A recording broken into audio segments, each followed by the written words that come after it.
എത്ര ആശിഖീങ്ങൾ വന്ന് വ്യഥ പറഞ്ഞു തേങ്ങി. മൗലവജിഹിൻ വചനം സ്വാന്തനം നിറഞ്ഞ വേദി.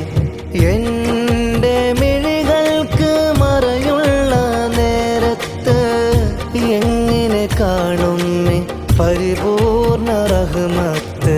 ആരെ മുന്നിലും അടയാത്ത വാതിൽക്കൽ ആ തിരുവജ്ഹാൽ അവരെത്തും റഹ്മത്ത്. എൻ്റെ ഹൃദയത്ത് പാപത്തിൻ മയ്യത്ത് ആ തിരുനൂറെ കണ്ടണയേണം ഹാജത്ത്.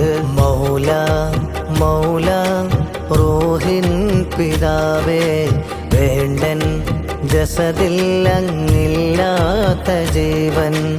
ആരൊരാൾ പാടുന്ന പാട്ടിൻ്റെ ഈണവും കേൾക്കാൻ കൊതിക്കുന്നതെന്തേ? അതിലൻ മൗലാന്റെ മുഖമേ.